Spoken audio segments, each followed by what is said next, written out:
Este era o céu de Moscou ao meio-dia de ontem. A capital do maior país do mundo mergulhou na escuridão no meio da tarde. Tudo porque a fumaça de uma refinaria de petróleo em chamas era densa o suficiente para encobrir o sol.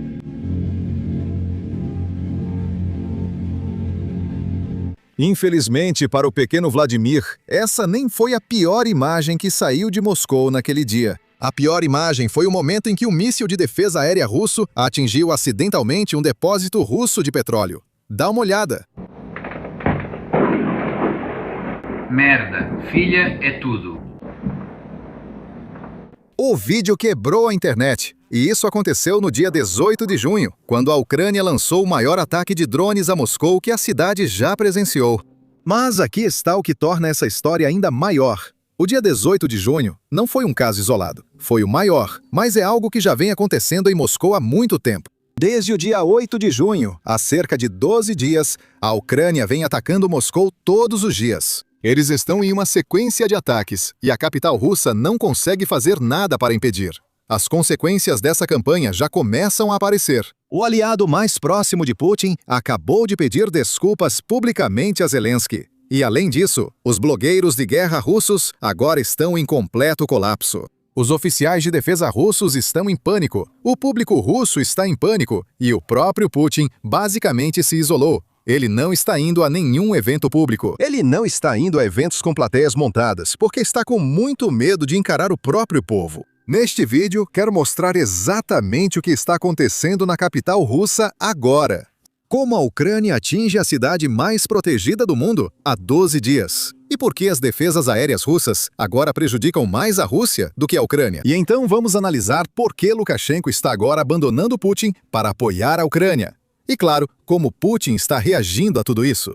Vamos começar com um número que foi chocante até para mim. No dia 11 de junho, ou seja, cerca de 10 dias atrás, a guerra da Rússia na Ucrânia oficialmente se tornou mais longa do que tanto a Primeira quanto a Segunda Guerra Mundial. Putin começou isso em fevereiro de 2022, com a promessa de que duraria apenas 3 dias, no máximo 3 semanas.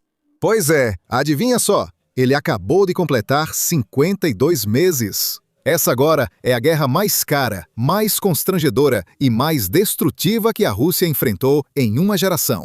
Agora já dura mais que 2 das piores guerras da história. Acho que nem Putin nem a Ucrânia planejaram isso, pois não esperavam por tal situação. Duvido que outro país estivesse preparado para isso. Guerras são fáceis de iniciar, especialmente para ditadores, mas muito difíceis de terminar, não importa quem seja. Tudo isso nos leva ao dia 18 de junho, quando os erros de cálculo de Putin se tornaram catastróficos. Este é o resultado do que aconteceu. Alguns comentaristas já estão dizendo que este é o momento para o qual os historiadores vão olhar no futuro e dizer que foi aqui que o fim do Império Russo começou. A Ucrânia lançou mais de 900 drones em um único ataque coordenado, e as defesas aéreas russas conseguiram interceptar apenas cerca de 200 deles. O que significa que mais de 700 realmente atingiram seus alvos na cidade mais defendida do mundo. Agora sabemos que ao menos 5 incêndios foram confirmados só na refinaria de petróleo de Moscou, a maior da região. Esse foi o maior ataque de drones já sofrido pela capital russa. E a imagem mais marcante desse ataque não foi causada por um drone ucraniano. Isso ocorreu devido a um míssil da defesa aérea russa. Veja a explicação do ocorrido. O que vimos foram essas imagens dramáticas de um ataque às refinarias ao redor de Moscou. Neste caso, algo atingindo um tanque. E é claramente um tanque de armazenamento. Está junto com outros tanques de armazenamento. E todo o teto sai voando e desaba.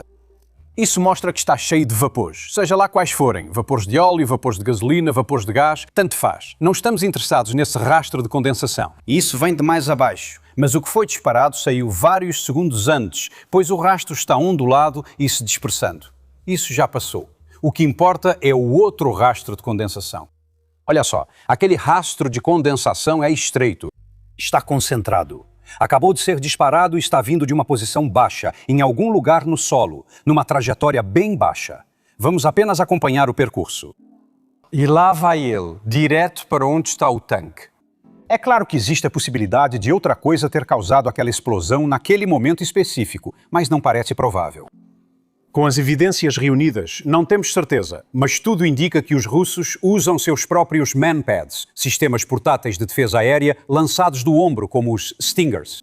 Parece que conseguiram explodir no teto de um dos próprios tanques de armazenamento. Bem, Esse tipo de coisa acontece na guerra. Não sei ao certo o que era aquilo. Seria um míssil russo S-400 ou um sistema Manpads portátil? Não tenho certeza, mas eles estavam tentando derrubar um drone ucraniano. Só que acabaram derrubando um depósito de petróleo russo e nos deram uma imagem que vai entrar para os livros de história. Agora, tenho certeza de que vocês conhecem essa coisa chamada internet, onde as pessoas simplesmente adoram fazer memes. Poucas horas após o vídeo se tornar público, a internet já estava repleta de memes sobre os depósitos de petróleo russos e a imagem criada pela Ucrânia. Veja alguns dos mais engraçados. Aqui está a imagem original. Acho que ela foi levemente modificada por IA, mas você entendeu a ideia.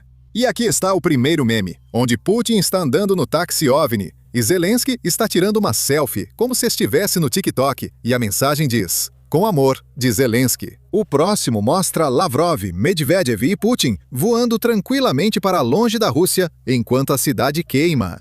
O próximo é a cabeça de Putin explodindo, porque a guerra não vai como ele queria. Esse talvez seja o favorito. Esse é um remake do pôster do filme Independence Day, acho que era esse o nome. E as palavras em russo dizem basicamente ação. Nada é entediante. E ao fundo, temos a imagem de tudo sendo explodido. E em breve nos cinemas, perto de você. Esse é o tal. E então, é claro, tem um monte de memes que você pode ver na sua tela agora. Conta pra gente qual é o seu favorito aí nos comentários. Por enquanto, Vamos seguir, pois esse não foi o único erro das defesas aéreas russas. Foi um dia agitado para eles. Infelizmente, Moscou é muito populosa. Acho que é a maior cidade da Europa. Em toda a Europa, Moscou tem 13 milhões de habitantes. Muitos turistas chineses visitam Moscou regularmente, então havia muita gente gravando. Eles registraram informações das defesas aéreas russas que Putin certamente não queria divulgar. Então, vamos conferir juntos. Atira, atira! Corre, corre, corre! Vamos! Vamos, vai, irmão! Atira! Atira! Atira, mashallah, kardeş! Vamos, vamos!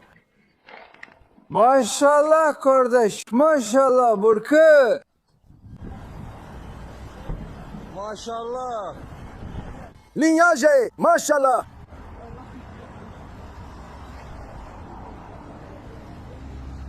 Deus, que macacos. E aqui, aqui, aqui, aqui, vamos, vamos! Vamos, vamos, para onde você está correndo? Vur, vur! Davay! Allah! Davay! Allahu Ekber! Vur!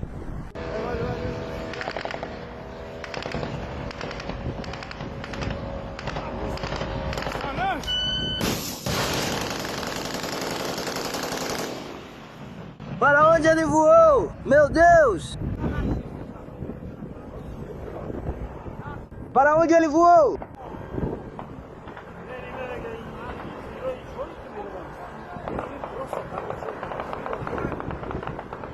Agora, como vocês sabem, esse foi o maior ataque que a cidade já sofreu em toda a sua história. E além disso, Moscou está sendo atacada há 12 dias consecutivos. A Ucrânia está em uma espécie de sequência de eliminações.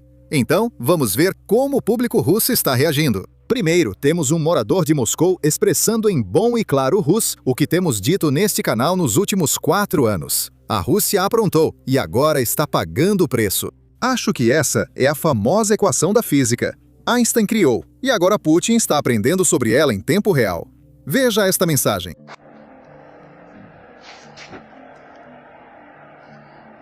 Meu Deus. Caramba. olha, está tudo pegando fogo ali. A fábrica inteira foi destruída. A porra toda. Meu Deus. Os mísseis seguem atingindo, e mais estão vindo. Acho que vacilamos, e agora estamos pagando, como dizem. Uma loucura do caralho, como dizem. Nossa. E aí temos outro vídeo de um morador de Moscou que está tentando dormir no meio do dia, mas os drones estão dificultando muito dormir bem. Dá uma olhada nesse vídeo. Dizem que você é louca pra caralho, que isso é coisa do governo. Nunca vi um bom dia tão fudido. Eu nunca vi nada assim. Agora mesmo. 4 explosões. Isso é simplesmente... Droga, é só. Eu estou em choque. Nikita até me disse, por que você não tenta dormir um pouco? O que está acontecendo? Eu ouço eles. Eles voaram agora há pouco. Provavelmente eu vi 10 drones esta manhã. Olhem só essa bagunça, meninas. Só olhem para essa merda. Meninas, o que tem aí? O que tem aí? Também tem algumas manchas aí. Olha, atrás desse cinza tem outro. Preto. Só aqui na refinaria, provavelmente. 5 acertaram. Não entendo por que não derrubam eles. Eles voam por muito tempo. Agora vamos mudar nosso foco para os blogueiros de guerra russos. Essas são as pessoas que apoiaram a guerra quando ela começou e têm tentado distorcer todas as notícias para ganhar a vida. Eles tentam distorcer todas as notícias que saem da guerra para apresentá-las como se a Rússia estivesse vencendo. Infelizmente, porém, acho que esse ataque foi tão grande que eles não conseguiram encontrar uma maneira disso em uma notícia positiva. Então, eles também estão em pânico. Dá uma olhada. Os blogueiros militares russos estão surtando. Um deles está escrevendo, e eu cito, Teherã é mais segura do que Moscou. Eu não esperava por isso. Mas a postagem mais reveladora é de um blogueiro chamado Fighter Bomber, um dos maiores canais pró-guerra no Telegram da Rússia. Ele é próximo da Força Aérea Russa e frequentemente publica informações recebidas dos militares. E às vezes ele até fala pela Força Aérea de forma oficiosa. Nem sempre, mas às vezes, ele divulga um comunicado em nome da Força Aérea. Ele é muito próximo do Kremlin e dos líderes dessa guerra. Agora está perdendo o controle, mas infelizmente teve que apagar a mensagem. Então, é um pouco revelador que ele não esteja realmente deixando seus verdadeiros pensamentos virem a público. Ouça o que ele disse antes de apagar. Os ataques a Moscou são alarmantes, especialmente porque nos últimos 4 anos foi instalado ao redor da cidade um sistema de defesa aérea sem igual no mundo. Não sei se você pode usar essa palavra, pois os Estados Unidos estavam em guerra com o Irã e não vi refinaria de petróleo destruída por drones. Não sei se a defesa aérea de Moscou é realmente incomparável. Acho que o sistema dos Estados Unidos funcionou. De qualquer forma, vamos seguir. Não importa quantos milhões de alvos suas defesas aéreas já derrubaram. Se a instalação protegida for atingida, significa que o inimigo calculou melhor as forças e recursos para atingir o alvo, e você não. Além disso, a relação de custo entre mísseis antiaéreos e drones hoje é tal que os atacantes com drones vencem puramente do ponto de vista econômico, mesmo que não atinjam nada. Mas nessa situação, eles realmente atingem as refinarias. Agora, quero explicar como a Ucrânia faz isso, pois temos muitas informações surgindo. E é importante lembrar que algo literalmente mudou nas últimas 2 semanas, porque a Ucrânia conseguiu atingir Moscou consecutivamente nos últimos 12 dias. Vamos analisar o que a Rússia está deixando passar e do que a Ucrânia se aproveita. Antes disso, quero comentar sobre o colapso dos blogueiros de guerra russos, que não ocorre só no Telegram. Até na TV russa, as pessoas estão perdendo a cabeça. Tenho certeza de que vocês já viram esse próximo cara. É o Solovoy. Nós já falamos muito sobre ele neste canal, porque ele regularmente publica conteúdo relacionado a crimes de guerra contra cidadãos ucranianos. Agora dá pra ver que ele não está feliz por causa do ataque ucraniano. Veja só. A guerra é uma longa jornada. A guerra é um teste de resistência a longo prazo. É uma determinação de longo prazo. Não entre em pânico. Analise a situação em vez disso e seja digno dos feitos dos nossos avós e bisavós. Este é exatamente o momento de nos perguntarmos: conseguiremos repetir as conquistas dos nossos antepassados? E se a resposta for sim, então há muitas coisas que precisamos entender. Precisamos entender muitas coisas. Nos preparar para as dificuldades. Estar prontos para o autossacrifício e buscar apoio em nossas próprias almas e na história de nossas famílias. E que outras opções nós temos? E então temos Medvedev, o ex-presidente russo bêbado e atual membro do Conselho de Segurança. Isso é importante, porque geralmente só o chamo de ex-presidente, já que ele é mamuco e esse foi seu cargo mais alto. Mas até hoje, ele é uma pessoa muito poderosa dentro da Rússia. Ele presta contas diretamente ao Putin regularmente. Ele faz parte desse conselho, o Conselho de Segurança, que é um órgão muito importante dentro do governo russo. Então, esse é alguém que tem poder dentro de um governo que está em guerra. E veja o que ele está dizendo. Ele foi a público e está simplesmente enlouquecendo. Não pode mais haver regras ao lidar com Kiev. O único limite restante na guerra contra a Ucrânia é que civis não devem ser deliberadamente alvejados. E a Convenção de Haia sobre Leis e Costumes não é mais necessária. Vou explicar o que ele realmente quer dizer, pois é estranho vindo de alguém com poder no governo russo. A Convenção de Haia não trata de civis. Isso é tema da Convenção de Genebra. A de Haia foca nos meios e métodos de guerra e no que pode ser usado. E basicamente proíbe o uso de coisas como veneno ou gás, qualquer coisa biológica. Esse tipo de coisa você não pode usar. Também fala sobre não atacar locais culturais, como uma igreja que a Rússia atacou dias atrás. Poucos dias após esse ataque, que a Rússia nega oficialmente, o chefe do Conselho de Segurança, ex-presidente, declarou publicamente que não vão seguir mais as convenções de Haia. Isso já diz muito. Mas, sinceramente, tecnicamente não faz diferença, pois a Rússia já não seguia isso há tempos. Mas agora podemos ouvir publicamente de alguém que provavelmente está envolvido no processo de tomada de decisões desta guerra, dizendo: olha, simplesmente não vamos seguir nenhuma regra. Vamos atrás de todos que pudermos, como a Rússia já fez. Sempre que perdem na linha de frente, perseguem civis. Sempre que ocorre um ataque em Moscou ou uma refinaria destruída, eles retaliam contra civis. Agora, temos confirmação do próprio Medvedev. Aposto que ele estava bêbado ao dizer isso, e usará essa desculpa. Mesmo assim, aqui está como a Rússia realmente opera. Agora, vamos à principal pergunta. Como a Ucrânia faz isso? Por que Moscou está tão indefesa? Você sabe, uma cidade com a qual Putin se importa muito. Agora, é claro, o lado ucraniano não vai revelar nenhum segredo. Nem deveria. É assim que as guerras funcionam. É assim que os países agem em tempos de guerra. Mas há várias explicações vindas de especialistas. Existem algumas explicações vindas de especialistas ocidentais daqui, dos Estados Unidos e da Europa. E claro, os russos também estão tentando descobrir como a Ucrânia está conseguindo fazer isso. Quero analisar ambos, pois assim temos uma visão mais completa do que acontece. Vamos começar pela análise ocidental. Agora, só uma observação importante aqui.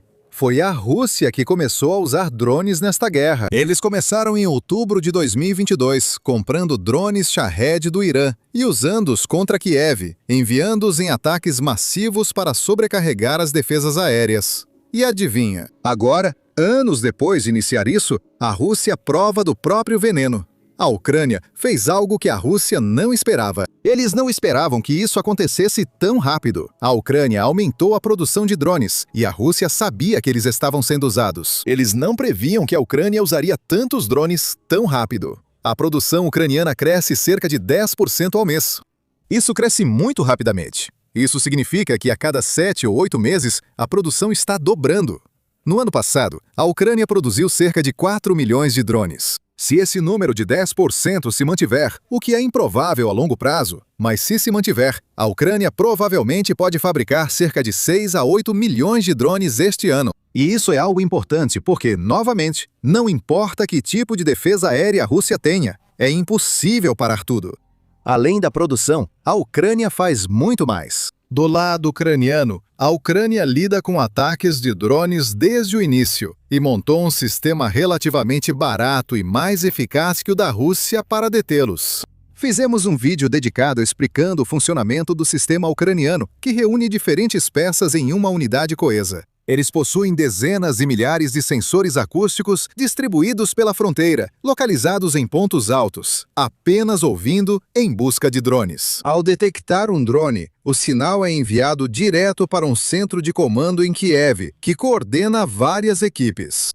Então, a Ucrânia tem várias maneiras diferentes de derrubar um drone assim que eles avistam um. Eles têm algumas pessoas em terra em uma caminhonete com uma metralhadora que pode derrubar o drone. Eles mantêm pessoas em um helicóptero, prontas para decolar ao receber autorização.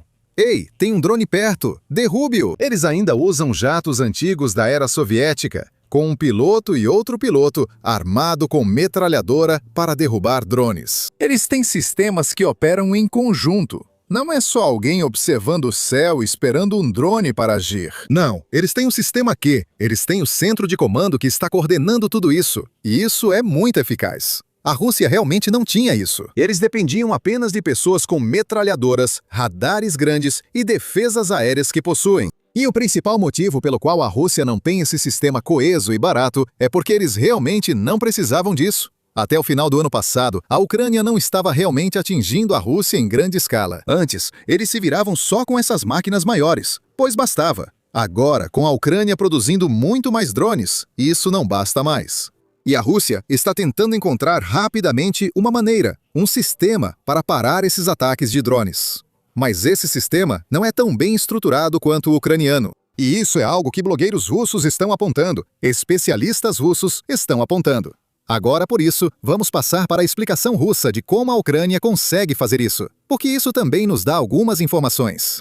De acordo com esse fabricante russo de drones, cujo nome é Alexei Shadaev, ele diz que há muitos problemas de pessoal na Rússia. O principal motivo do fracasso da Rússia não é o equipamento, mas a incompetência. É isso que ele afirma, dizendo que a Rússia possui sistemas. A Rússia possui radares e equipamentos semelhantes aos usados pelos ucranianos, mas ainda não integrou tudo em um sistema coordenado que una as diferentes partes. Há um operador de radar procurando drones. Mas, antes de tudo, esse cara não tem habilidade suficiente para ajustar o radar para os drones, porque os drones voam muito mais baixo do que, digamos, um míssil. Você precisa ajustar o radar para ver se detecta um drone. E além disso, suponha que ele consiga descobrir. Não há sistema para repassar essa informação a quem coordene com outras equipes e derrube o drone rapidamente, como fazem os ucranianos. A Rússia também possui equipes móveis semelhantes às da Ucrânia, com pessoas em caminhonetes equipadas com metralhadoras. Mas como a Rússia corta a internet ou corta a internet móvel, essas equipes realmente não têm comunicação com outras equipes. Então esses caras basicamente ficam por aí. Tipo, eles só ficam procurando drones e derrubando-os. Eles não recebem uma mensagem dizendo: "Ei, tem um drone vindo dessa direção, cuidado!" Ou "Tem um drone vindo daquela direção." Agora, como esses caras não têm comunicação, também existe um fator psicológico que atrapalha. Quando tentam derrubar um drone à frente, ficam preocupados com outro atrás que pode eliminá-los, criando outro problema. E, novamente, não são minhas palavras. Um fabricante de drones russo afirma que muitos problemas não são de equipamento, mas sim de competência. Precisam de um sistema que faça tudo funcionar. Então, é interessante aprender isso também pelo lado russo. Isso é algo que os analistas ocidentais vêm dizendo o tempo todo, mas até mesmo o analista russo agora está dizendo a mesma coisa. O exército russo enfrenta mais dificuldade em ser competente do que pela falta de equipamentos, armas ou munição. Vamos focar em Lukashenko, que observa tudo isso. O ditador bielorrusso começa a perceber que talvez tenha escolhido o aliado errado na guerra. Então ele está tentando, se acertar com Zelensky. Ouça só o que ele acabou de dizer. Ele está dizendo: olha, se eu alguma vez disse algo para Zelensky que o ofendeu, eu peço desculpas. Não quero guerra com a Ucrânia. Ele afirmou isso publicamente. Ouça. Quando começaram a me ameaçar, fui obrigado a responder. Se Vladimir Alexandrovich ficou ofendido, peço desculpas a ele por essas palavras. Talvez eu não devesse, considerando que ele ainda está lutando. Talvez eu não devesse ter falado sobre isso tão duramente. Mas, por outro lado, ele deve entender que muitas vezes falamos, cantamos e realizamos rituais fúnebres. Portanto, você precisa ser mais cuidadoso e cauteloso. Além disso, ele entende perfeitamente bem, enfatizo mais uma vez, que não faz sentido esperar qualquer ação militar da Bielorrússia, e especialmente de mim. Desde os primeiros dias da guerra, eu sugeri a ele como chegar a um acordo, como fazer a paz. Agora, é claro, Zelensky não aceitou esse pedido de desculpas. Ele basicamente disse para Lukashenko que, olha, nós realmente não nos importamos de que lado você está. Basta parar de ajudar a Rússia a matar civis ucranianos. E a Ucrânia aponta exemplos específicos. Zelensky afirma que vocês têm equipamentos, dão à Rússia acesso ao radar e ao seu espaço aéreo, permitindo que a Rússia envie drones e mísseis para a Ucrânia. Se vocês pararem com isso, não teremos problemas. E se vocês não pararem com isso, bem, adivinhem, agora a Ucrânia basicamente tem drones ilimitados. Isso significa que a Ucrânia pode resolver o problema sozinha. Ouçam só. Hoje, não há uma frente tão forte entre Ucrânia e Belarus. Eles estão matando civis lá. Existem transmissores nas torres relevantes. Ele pode remover isso? De que adiantam as palavras de que ele não quer estar na guerra? Deixe ele remover esse equipamento. Deixe ele desligar esse equipamento. Acho que uma semana será suficiente para ele fazer isso. Por quê? Por que eu digo uma semana? Porque agora, todos os dias, por causa disso, nossos civis estão morrendo. Crianças estão sendo feridas.